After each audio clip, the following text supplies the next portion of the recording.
hope you enjoy your ride. Toot toot.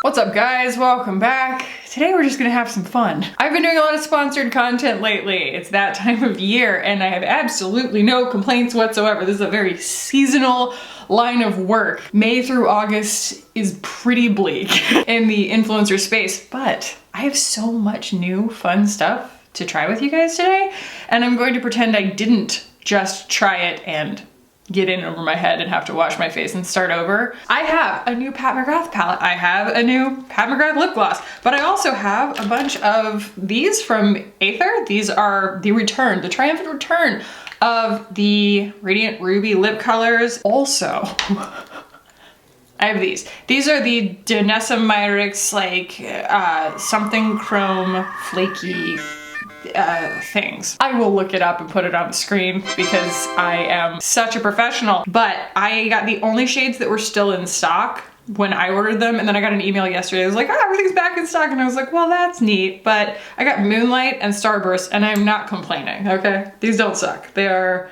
incredible, and I did already try them, and they are wild. They are so awesome. As usual, Danessa and Mama Pat are like just out here sprinkling their genius on us, and I'm just, just take my money. And also I have a forthcoming release from ATHR. This is their new The Big Bang mascara, and it comes out on the 12th, but I'm gonna show it to you guys today. I've had the chance to use this quite a bit, and I'll go ahead and spoil it. It's not a tubing mascara, but it is very effective at long wearingness. I will stick in some very, very unflattering pictures of me after I had been doused in a monsoon. I was at like Party City getting stuff for my kid for his birthday, and it just started coming down outside like I've never seen it before, not here. And in the time it took me to put my stuff in the car, my mask was soaked, my bra was soaked. And then I got home and my mascara was still in place, and I was like,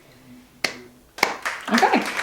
All right, I respect that mascara. So we're gonna do that today. You're already moved in because I am a professional, and we're just gonna get started. And I also asked you guys to ask me some questions on my Instagram to get me started so that I don't just sing you songs from my child's toy train, which is all I did in the first time that I tried to film this, because I have this just ridiculous, dumb song stuck in my head, and it is, oh God. I still might, but I will try not to do it the whole time. Let's get started. Okay, I was sent this. This is the Best Skin Days 5-in-1 Skincare Dewy Coverage Broad Spectrum SPF 25 from Iris and Romeo. This is actually a throwback. I used this in 2019. I bought it for my channel back when I was doing clean beauty, and they only had like 5 shades, and the fairest shade, Crimea River, right, was too dark for me, and they just expanded their shade range, and somehow they remembered that I had gotten the wrong shade, 2 years ago. To do the math, I'm like 19, 20, 21. Yeah, so they sent me this one. This is the shade 2, and it works great. It works great. I'm not like the biggest fan of the formula itself, just because it kind of doesn't want to always agree with the different kinds of SPF and skincare and stuff that I use. Sometimes it does weird curdly things, but worn really nice and thin, it's a really, really chill, clean beauty aesthetic that we've referred to before, where it's like mostly skincare, looks really nice, and don't put on too much. I think that's the other thing, is I put on too much and it just like coagulated in my eyebrows, and I was like, ew. So lesson learned there. I actually, I'm gonna start with my eyes because it gets violent quickly. And I want to be able to like clean everything up with concealer and stuff without feeling like I'm disturbing everything. So that's where the complexion stops for now. Let's see if you guys have sent me some questions. 1 year postpartum, how are you feeling? Do things get easier or harder? That's a really great question, because my kid just turned 1 and it's a great time to mark the milestone, right? A nice time to look back and reflect. And as I do so, I'm gonna dip into this here palette. This is the new Pat McGrath Mothership Mega Celestial Odyssey. And it has 4 mattes and the rest are all shimmers and satins. They're very, very pretty.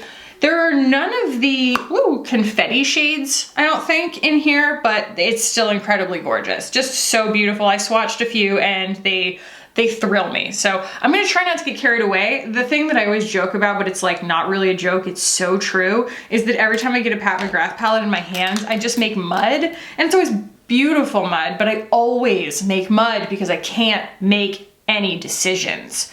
I just wanna put it all on my eyes at the same time. We're just going to go step by measured step here. Try not to get completely carried away. Pray for me.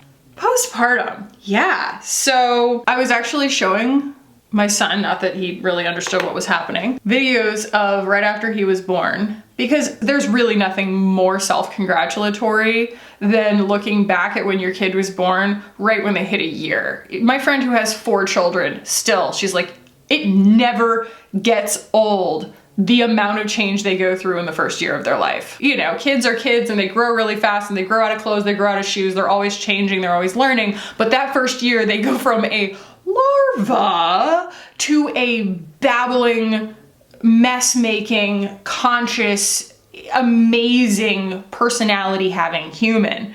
And that part is really rewarding. I would say the biggest milestones along the way, and I don't even remember when they are specifically, but it's like the first one is, oh, they're gonna smile at me. And that's really rewarding. It's really cool because you're like, oh, this little thing has life in it. It doesn't just take, you know, it's going to actually give me this small modicum of thanks in the form of like a smile or a laugh. And man, you can ride high on a smile or a laugh for months, right? And then the next one is when they start to love you back. It's just an incredible feeling. You start to notice that when they are sad, they want you, and not just like, oh, I want you because I'm hungry and that soothes me. It's like, I hurt myself and I reach for you because you represent safety. Or you open the door to the basement and he sees down the stairs and he goes, and he like grabs you because you're safety. There's something very innately rewarding about that as far as being a parent, and it's not like that from the start. For the first 3 months, they are a larva. If you read any of like Harvey Karp's writing,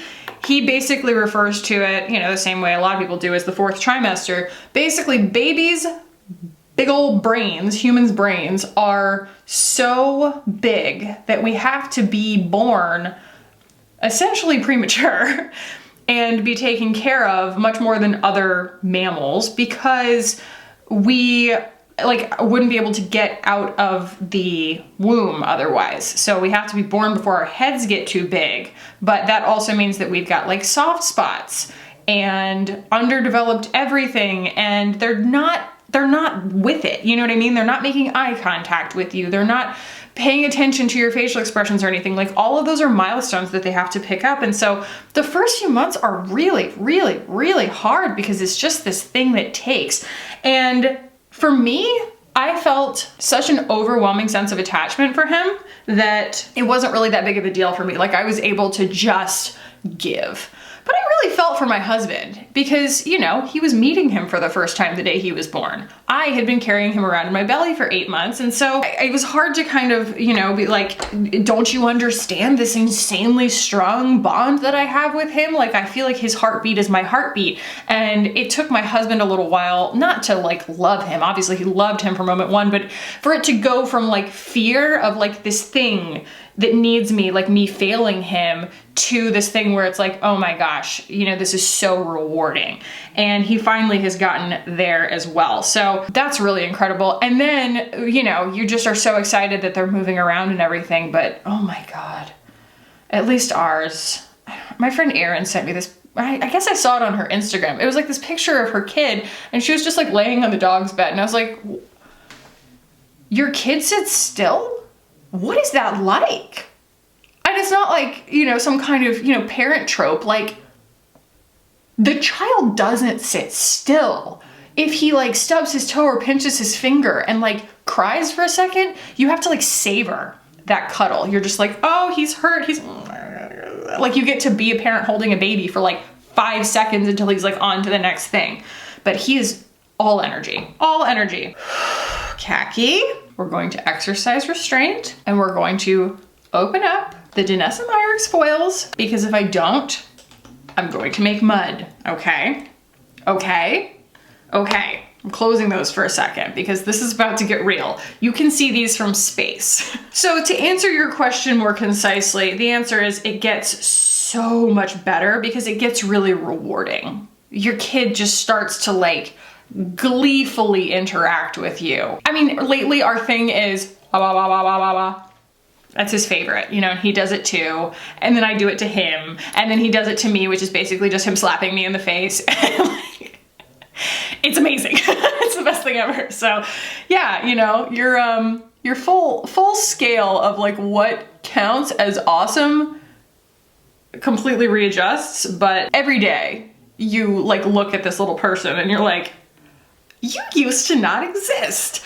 And it makes you really think about how your parents probably feel about you. They look at you, you know, doing the dumb crap that you did when you were, you know, in your 20s or whatever, and they're like, God, you used to not exist and now you're an idiot, you know?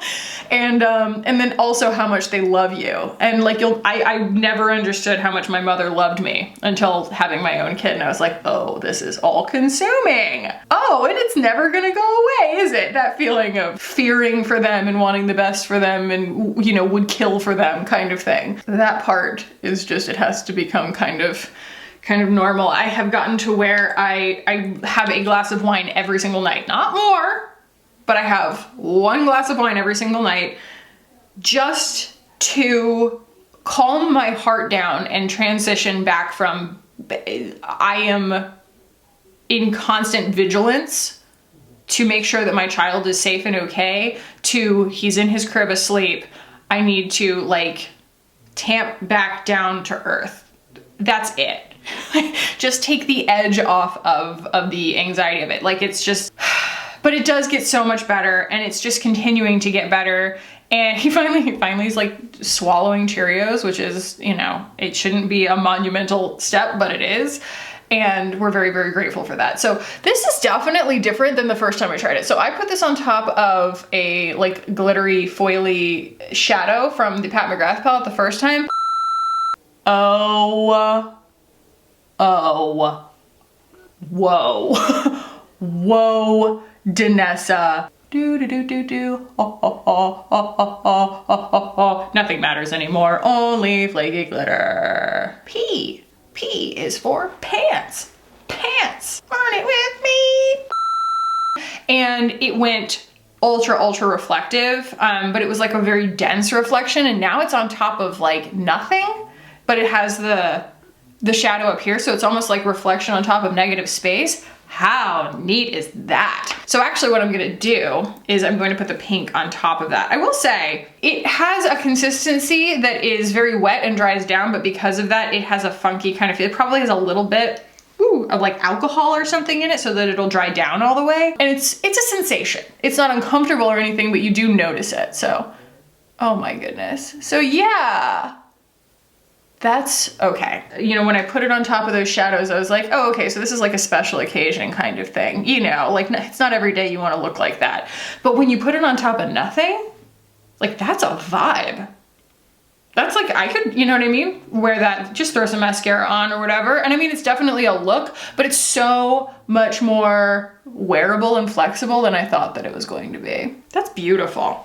And that does leave a little bit of real estate for me to go back in with the Pat McGrath palette again. Pray for me. I have no idea how it's going to go. So let's do some concealer and stuff and we will answer another question. Oh, I can answer this one really quick. Still loving Italic. Any picks for the season? I can't really give anything away, but like there's going to be an announcement. So my next fall haul, I basically reached out to them and I said, hey, you know, do you guys want to partner again? Because the spring haul was so much fun. And it's not all gonna be just Italic clothes, you know?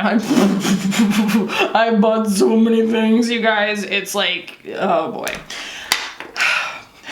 I'm having a moment, right? Of like, you know, fashion expression and I just can't be stopped.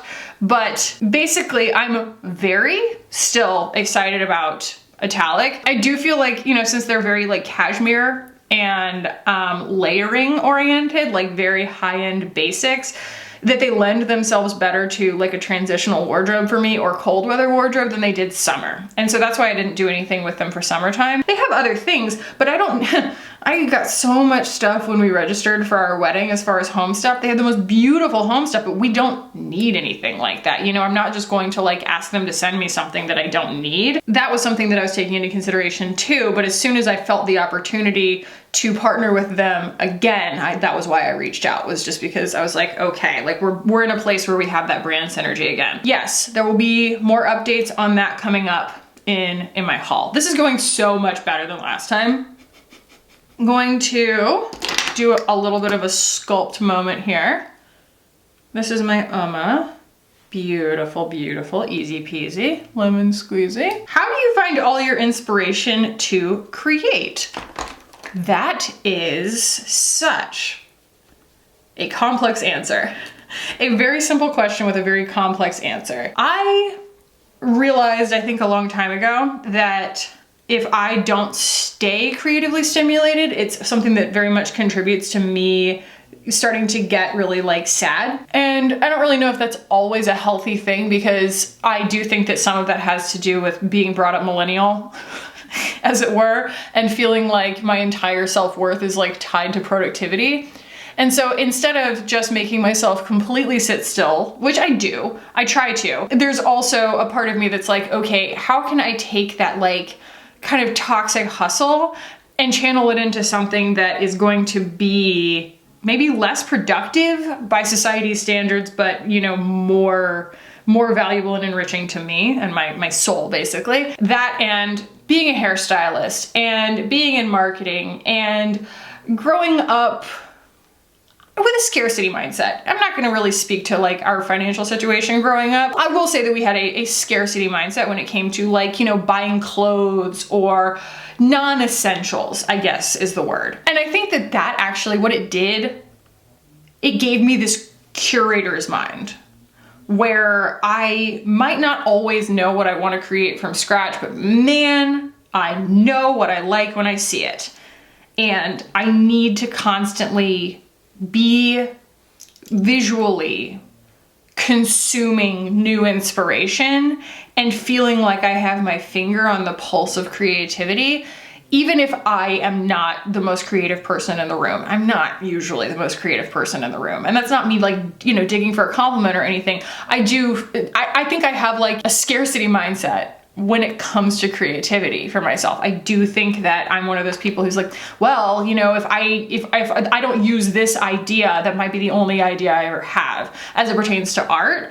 If I'm writing, no, you can cross out all my words, I'll just keep going. As you guys know, I contain multitudes when it comes to that.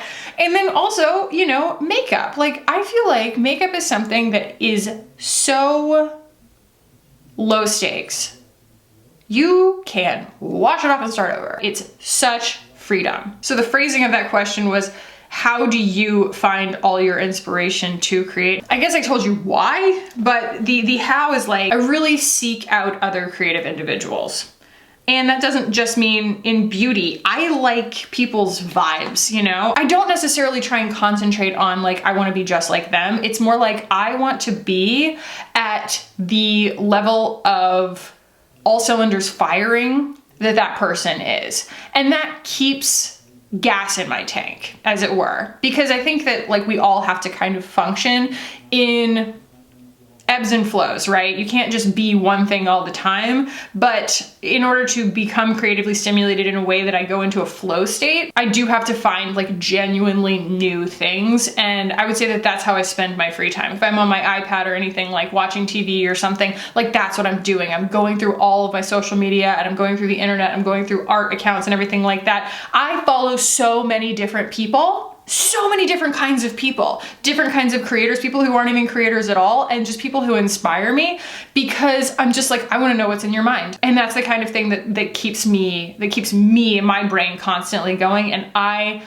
chase down inspiration. You have to chase it down and tackle it to the ground, basically. Okay, I'm going to dip into this little guy and see if we can't get just a little bit of like this same situation, but a more kind of pared down version of it with some of the pink and a little bit of the blue in here. Hutch, I need a really small brush for this. Chug, chug, chugging, rain or shine. I hope you enjoy your ride. Toot, toot.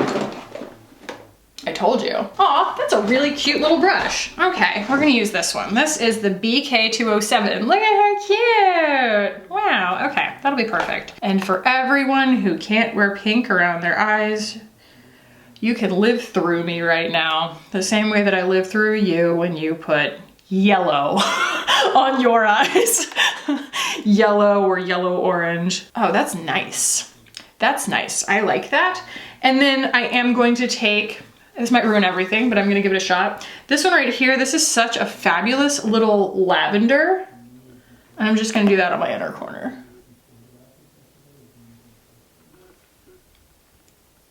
It's not quite bright enough to be a super effective inner corner highlight, but it is lighter than the rest of the eye look, and I feel like it's just a little bit icy, just a little bit. And then I'll go into like a regular highlighter and top that off, because yeah, it's giving me that inner corner low light thing, which is like not the illusion. So I'm going into the ATHR Crushed Diamond highlighter. Yeah, guys, when it comes to tonal things that are very close to my skin tone, I can do a first impression and not embarrass myself. But when it comes to something like this, I should never go in half-cocked.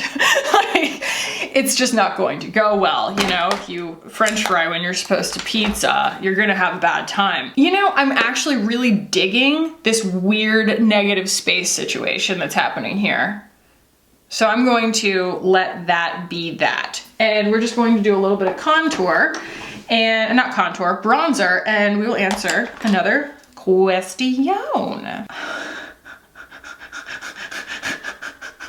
I love this one because it's completely out of context. There's no preliminary question. It's just, I think I'd want to be Nandor specifically so I could believe the world was held up by a turtle.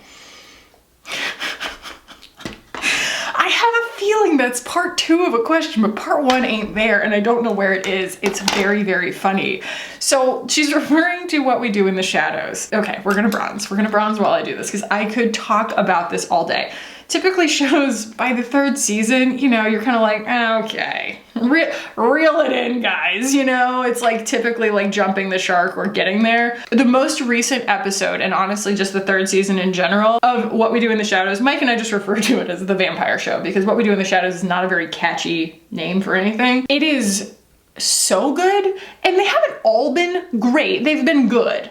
But as far as like a show that is a very monster of the week show, for them to have this like through line of a plot, for them to take this big step that they've taken in this season with them being on the Vampiric Council and everything, it could have crashed and burned, but there have been 2 episodes that have been smash hits. One of them was the Vegas episode where, you know, they went to the casinos with their neighbor that they accidentally wiped his memory and he fell back in love with his wife, and now Laszlo's his best friend. And the more recent one where they accidentally didn't feed the sire, which is the king original vampire, and if that vampire dies, all vampires die. So he escaped and they had to go find him, and it is, when I say I laughed, okay, I don't want to spoil anything, but like riding around in the little kid car and he's just swallowing a harmonic. I'm sorry. That episode was a scream. I was screaming. So what she's referring to was that weird thing that I inserted in a video not that long ago where I said, this is science, but this is a turtle. Because Nandor's been alive for like 700 years or something, and he never knew that there was such a thing called the Big Bang. And the only reason that he had this conversation was because he got addicted to the Big Bang Theory themed slot machine. He's going, bazinga! You have to watch that show, it's on Hulu. What do I wanna do for blush, guys? See, there's no like purpley ones in this, but I talk about this formula so much, I have to use it. I like don't use it enough on camera for as much as I talk about it. So this is the Melt Cosmetics Blush Lights, and I need a brush lights. All right, BK 101, and I'm going in with polished here. So I'm gonna guess that your question was, who would you be? Who would I be? I mean, everybody loves Laszlo so much. And he is very, very funny. But yeah, Nandor is so endearing, and I do love Nadja. Nadja is such a disadvantage being the only woman, and she really holds her own. I think she is one of the funny, like, I love her accent so much. I love the way that she pronounces everything. Her plot lines have been so rich and hilarious, and she's also just like super decisive. I think that she's kind of like an Aries Scorpio rising. Claire asked, favorite new British Bake Off contestant, Jurgen Supremacy. So they're calling him the Terminator, the baking Terminator, Jurgen, because he just keeps like quietly slamming it down everybody's throats, you know, like he's just this German dude who just like bakes circles around everybody. And I apologize if that was like not a very good German accent. I really like the Italian guy. And I also like the girl who said cappuccino funny like 800 times. Cappuccino? Cappuccino? But Matt doing the Flintstones self-translated into German won the day for me. And Noel saying that he's a feral child who was raised by pangolins. Like, I need a no context gif of that to use to respond to everything on the internet. You know, it doesn't matter what anybody says to me. I'm just going to say, don't you know I'm a feral child? I was raised by pangolins, and just walk off. Okay, I'm gonna put on some eyeliner because my camera's about to die, and I'm just gonna let it die. And then I will replace my battery. I'll come back and we will do this mascara because it's gonna be great. All right, I would like to go on record as saying I don't think I'm wearing nearly enough blush, but we will get there. So this is the the Big Bang mascara, Bazinga! I'm so sorry. Like I said, this is a very long wearing mascara. I'm very, very impressed with it.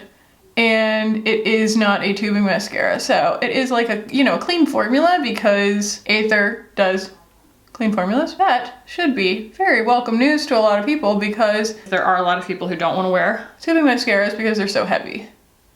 And or Nandor. The formulas irritate their eyes, so. And I like the brush. I just like it when it's pointy at the end. I don't like those big honking huge things with all the technology. There we go. Yeah, so that's one eye versus the other.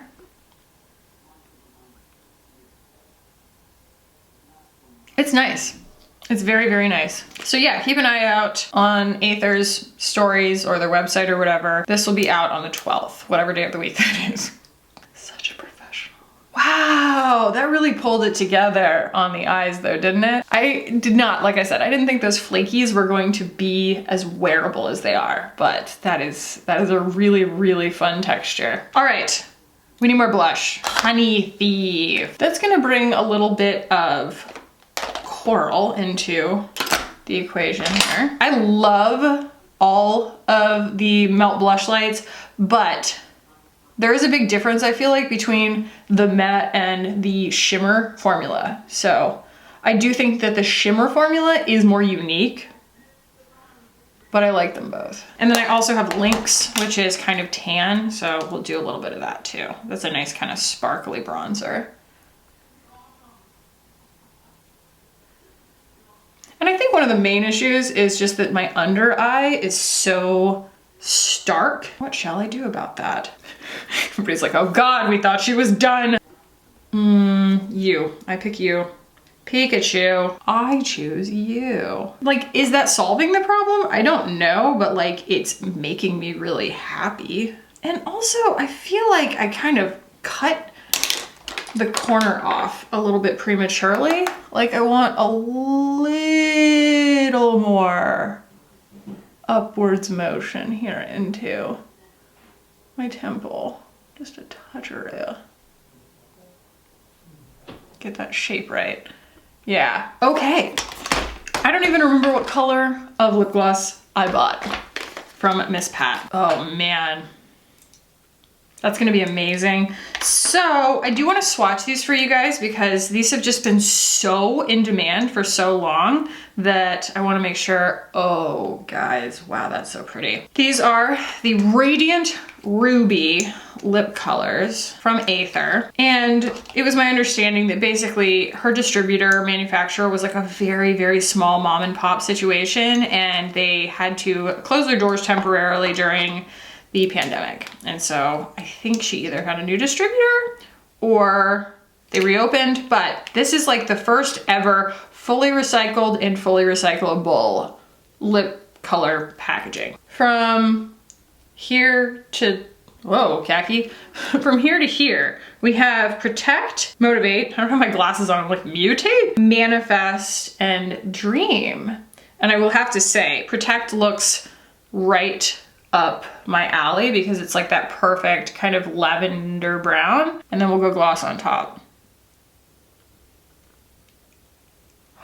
Ooh, that's so pretty. It's so, that's so much more sheer than I thought that it was gonna be. I mean, I guess you can build it up, but like, wow. I thought that it was gonna just completely overwhelm the whole look. And they're not freeze down matte liquid lipsticks. They're like lip creams. It's kind of a hybrid texture. It does stay movable, but it does also dry down a little. Oh, wow. That's such a good color. Yeah, don't be afraid when you see them in the tube or in swatches because they look really, really dark. And you can get them to that saturation, but like you can all, like look how evenly it spreads out if I just wanna have a blotted lip. That's beautiful, beautiful. Like, you know, cross out the eyes, like that is a very, very everyday wearable look, you know? I mean, this could be wearable too. I guess I'm just saying like, this is very distracting. Now that we've seen that on, I'm actually just gonna go with a little bit of lip liner and then I will do the gloss on top. Because I mean, it's weightless. It is weightless. And I have the shade Love Potion in the Lust Gloss from Pat McGrath.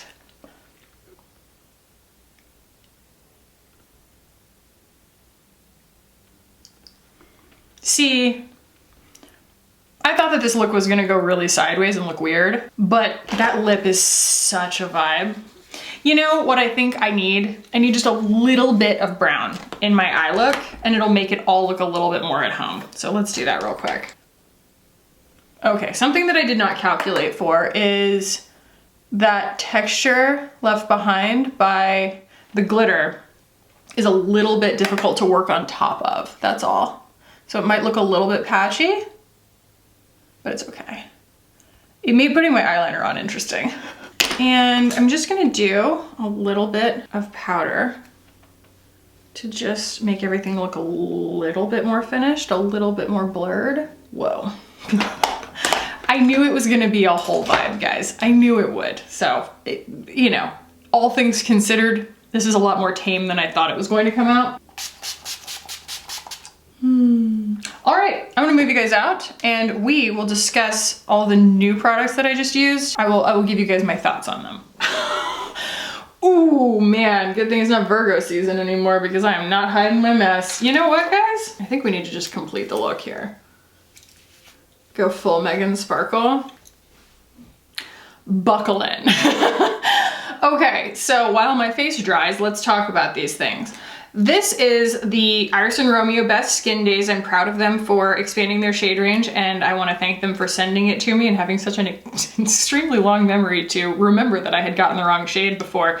So this is 1.75 ounces and I think she's pretty expensive. I think it's like 60 something dollars. So, you know, if clean beauty is your thing, I like this, but it does feel like clean beauty in the sense that it does have like a little bit of compromise because the ingredients are so skincare oriented. You don't want to put too much of it on. It's a little bit temperamental, but it's a very pretty everyday thing that's, you know, supposedly pretty good for your skin and it doesn't smell like essential oils, which is fantastic. There's no scent at all. It's very, very nice. So thank you for that.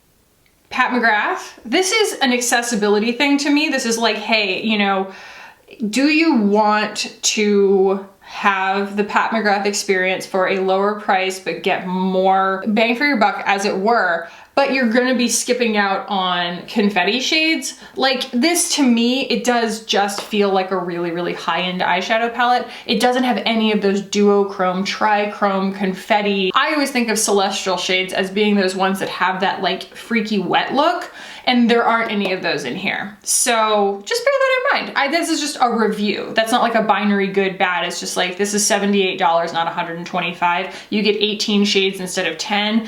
And it is much more like a regular eyeshadow palette in that it's like, you know, satins and shimmers and mattes. Pretty, very, very pretty, but none of that Pat McGrath like wild, oh my God, I've never seen this before in my life moment, you know? That said, I will use it quite a bit. The Danessa Myricks, okay, I'm gonna just look up the name of these because I'm being a terrible YouTuber. Infinite Chrome Flakes. They are $25. There are 9 shades. They're back in stock. I kind of want all of them. I think these are pure magic.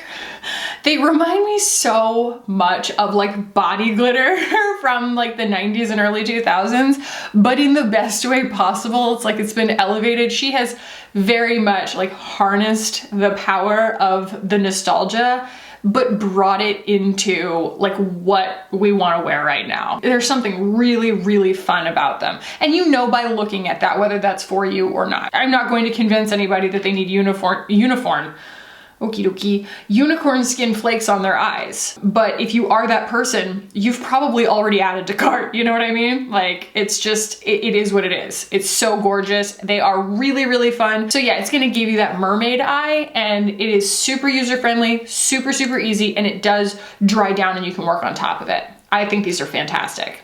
Again, Danessa Myricks is a genius. The ATHR Big Bang Mascara. I'm just so excited to be able to offer a non-tubing formula that's lightweight, also buildable, and long wearing. It is actually a really great formula that hits all the marks if we're not talking about a tubing mascara. I know that there are people who don't want to use tubing mascaras. I always want to be able to tell you guys a good recommendation for something that doesn't smudge, and on me, this did not smudge, even in a monsoon. And do not sleep on these. Oh my gosh, look at this color that's on my lips. Again, this is the shade Protect, and it is such a gorgeous, cool toned brown mauve kind of color. And the way that these work is like, it's surprising how thin they are. Like when you put them on, you're like, oh, I can really get a lot of saturation out of that, but you can also shear them out so well, and they don't like grab onto dry spots on your lips or anything, and they don't dry down to that like suck you dry matte gluey thing. And a lot of times what I have frustration with things that do have a slightly mattified texture is that when I put that color on my lips, I lose all the dimension in my lips, and I didn't feel like that happened. I felt like I could still see the contours. I didn't want that weird flat lip look, and it doesn't give you a weird flat lip look. And that's just the most nuanced, beautiful color. If there's anything that ATHR knows, well, ATHR knows shimmer and ATHR knows color. Because that is just, the fact that all of these look so, with the exception of the pink, like they look so similar, right? That's because when they go on, they're extremely like nuanced. That's real intelligence built into the colors. It's not like you get one brown nude, figure it out, hope it works for you. It's like, no, these are all so nuanced in their differences that there actually is something that would flatter all skin tones. You know, like there's something for each person. So that is brilliant. And the formula, I really can't compare it to anything else. It really is super, super unique. Oh, and then just, you know, you guys know I love the Lust Gloss, and this color is really great. I can't wait to wear it by itself too. Love Potion. So now I have Love Potion, Pale Fire Nectar, Faux Real, Dare to Bear, and Divine Rose. So I can't be stopped. I love these so much. It's just such a good formula. So I hope you guys dig my, you know, super over the top look today. And let's answer one more question. Do you eat rice with a spoon or a fork? Usually a spoon. Well, I hope you guys enjoyed the Meghan Sparkle of it all today. I certainly did. Thank you for hanging out with me, for watching. If you made it all the way to the end of this video and you're not subscribed already, consider subscribing because you tolerated me. Thank you for that. And if you did enjoy it, do give it a thumbs up. Thank you guys for watching and for hanging out with me today. I love you so immensely much, and I will see you in the next one. Bye.